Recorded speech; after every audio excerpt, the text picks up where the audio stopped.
So, you said, what do you think about wearing that? You know, did you mean to offend anybody? I didn't mean to offend anybody. I'm just expressing my First Amendment, freedom of expression. You know, if other people have the right to wear what they want to wear, then why not a National Socialist? But you know what that means, right? I know what it means. It is a symbol of National Socialism. The media portrays it as hate, but not to us. Not to us. Who is us? The media. Who is us? So you say us. The media. No. You're. Us. Believers of the ideology, National Socialism. We don't call it Nazi. That's what you guys call it, Nazi. We call it National Socialism. But you know what happened under National Socialism, right? I know what happened, but that is another subject. That is another subject. I just believe that we've been told lies about Hitler our whole life. But I don't want to talk about what allegedly had happened over there. You're saying it didn't happen? Well, I have no comment on that. I have no comment on that at this point. Do you have the band with you? I do not have the armband with me. Do you wear it normally? Once in a while I wear it. I mostly wear it inside of my house. Why? Because I'm a National Socialist. What does that mean? I believe in the natural order of things. The natural order? The natural order. We believe in reason and nature.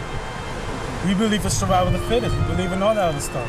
You know, real National Socialists wouldn't have cared for you at all. I don't understand that question. I don't know what you mean by that. You mean, they believed in Aryan supremacy. They believed they exterminated people they didn't like. Well, they believe in their race. You see, National Socialism doesn't teach you to have hatred against others. It teaches you to have a love for your race, not against others. Whoever said you have to be white to be a National Socialist, you don't have to be white. It could be anybody. You know, 6 million Jews were killed. I have no comment on that right now. I have no comment. I do not want to comment on that. That is another subject. That's another subject. I do not want to comment. You were wearing that on your forearm so people would see it, didn't you? I do. I did. And you know what it means to most people? Yeah, to them it means hate. But I have a First Amendment. I have a right, so I get to, you know, I should be able to wear whatever I want to wear, no matter how offensive it is. But you're not doing it in the cab anymore, are you? I'm not doing it in the cab anymore. I told them that I apologize, that I surrender my license to be suspended, and then I'm only suspended for 30 days. Are you suggesting Hitler was right, or that the Holocaust didn't happen? I have no comment on that. I have no comment. Like I said, that is another subject, and I have to go in depth on that. I am not going to talk about that right now. It sounds like you're a Nazi. I am. I'm a National Socialist. What you guys call a Nazi. I am. I'm a believer of it. A lot of people are going to be really upset by that. I mean, we fought a war over that. Yeah, you know, aren't a lot of people upset because homosexuals run around freely with their gay flag and their speedos and dancing like this and saying that I'm proud to be gay? Why can I say that I'm proud to be a Nazi? What you guys call it? You knew it was a poor choice, right? A poor choice for what?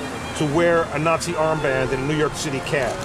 Well, maybe for you guys, but you know, if they want to suspend me for wearing a Nazi armband, why don't they suspend a Muslim for wearing a turban? Why don't they suspend a Muslim woman driving a cab or wearing a burqa? They should suspend them if they want to suspend me. At the very least, it's a poor business decision. Yeah, because I'm not supposed to be mixed business with pleasure. But like I said, if I'm not supposed to make business with pleasure, then a Muslim not supposed to wear his turban while driving. That's a religious thing. Well, if it's a religious statement, then it's a political ideology. I'm entitled to it. What do you believe in? Do you not believe in democracy? Well, I do. I don't think America is a democracy.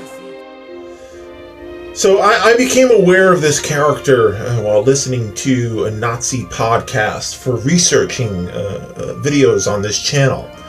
They brought this guy up, and they laughed at him about, what a clown he is.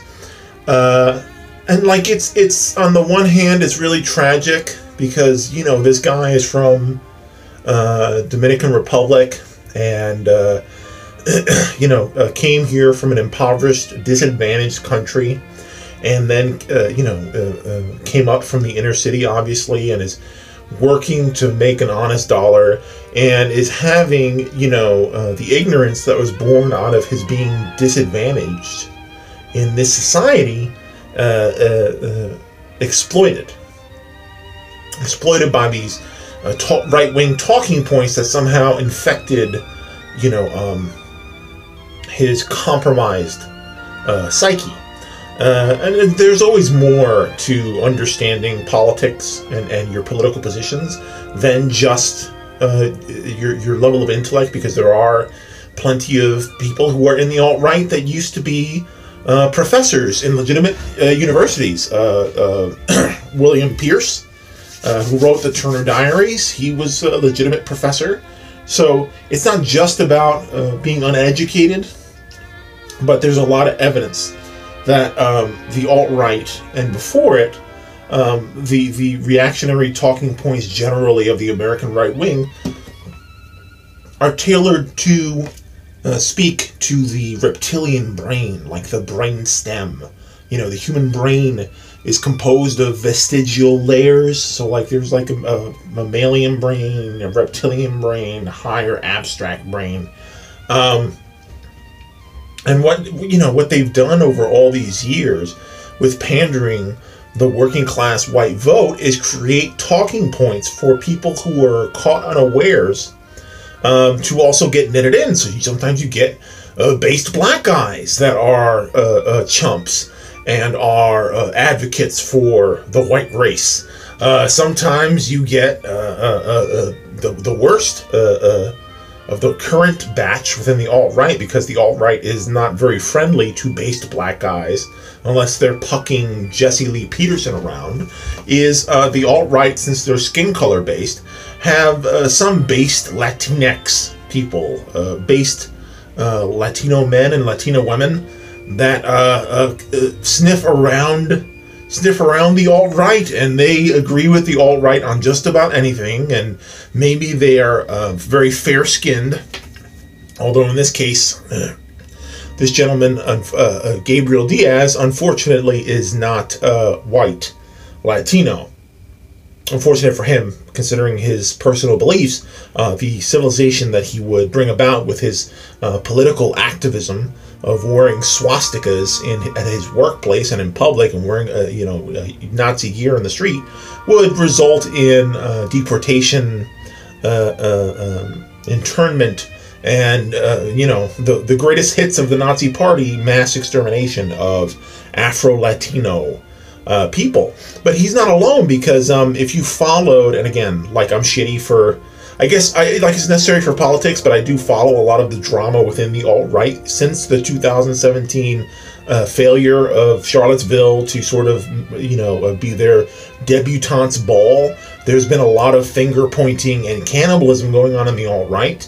There's been a lot of, there have been a fair number of based Latinx floating into the alt-right, and some of them are not fair-skinned, and it's crazy. There's this one girl who was introduced to the community as Baked Alaska's publicity agent, I believe it was, when Based Alaska was a big platform for alt-right blood sports, before Baked Alaska himself bugged out and disappeared from the internet. This woman named Samara, and she is a brown Mexican woman. This is not a Euro Latino. She's brown, man. She's golden brown. Now, I'm not saying that white Latinos should join the alt-right or somehow more justified. I'm just saying that the darker you are, and you advocate for the establishment of a white ethno-state, it's highly perplexing. It's very frustrating and disappointing to see someone hate themselves. And I'm sure some of them are shills. Like this Samara person was until very recently a Bernie voter, and maybe she's disaffected. But the e-celeb crossover of the alt-right on YouTube and a couple of other social media platforms, and the how lucrative blood sports is in terms of super chats, will bring clingers on of all races, charlatans of all races. So the Samara person, I believe, is a parasite. She's parroting anti-Semitic talking points and anti-Latino, anti-Mexican talking points because she wants to get in on the blood sports money orgy. But this dude, Gabriel Diaz, that motherfucker is obviously a true believer because he is walking through the hood wearing a fucking swastika and the Hugo Boss gear. I mean, like, that's balls. Like, this is a legit crazy person. Like, he really does, believe what he's saying, and boy is it nuts. I'm not sure that he understands that the rehabilitation of Adolf Hitler's philosophy would result in a society that exterminated people like him and would spread over the globe to exterminate whatever relatives he still has in Dominican Republic. You know, so it's not just optics. Like, this dude is really sprung on Hitler. You know, and to be a Dominican guy in New York sprung on Hitler takes courage. Not moral courage, but it takes daring. And, you know, like, so the focus of all this to me, like, what really sort of, like, burns my brain. I remember years ago when I was pushing back against the Tea Party. I know I mentioned it on this channel quite a bit, but that's the first right-wing movement that I actively oppose online.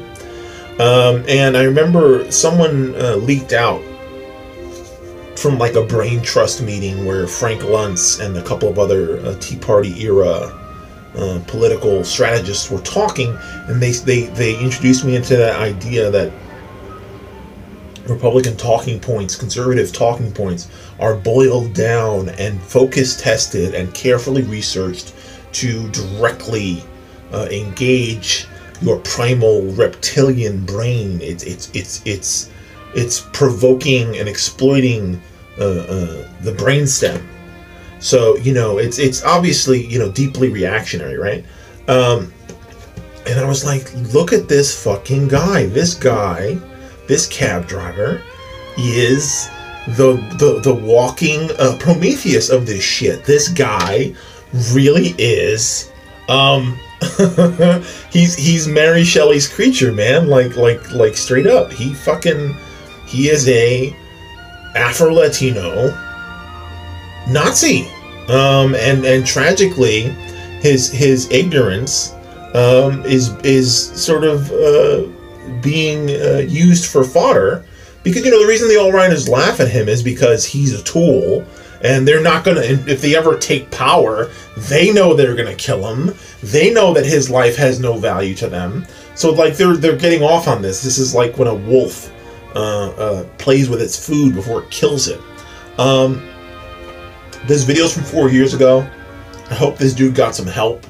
I hope that, like, whatever it was in his life, because that's the secret with these Nazis, is, like, when you go into their life story, like, you don't fall into this kind of antisocial behavior, this kind of, like, misanthropic political philosophy, without some really deep alienation preceding it, some stuff to do with identity crisis. And look, you know, I myself have discussed you know, some trauma and stuff that I've been through in my own life.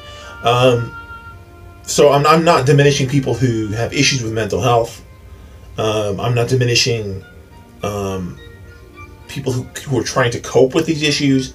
But if, you know, your journey to coping goes through fascism, then you and me are going to have a philosophical problem. You know, there's going to be political opposition and whatever platform that I can push back against you on. And, you know, he's consumed all the talking points. He's consumed the free speech talking point. He's consumed the you know, no comment on the Holocaust, but soft denials of the Holocaust. So, you know, this dude is tragic, man. And this fact that the cancer of white nationalist talking points, the cancer of Nazi propaganda can metastasize into a person who would close the gas chamber on themselves, shows how powerful and dangerous.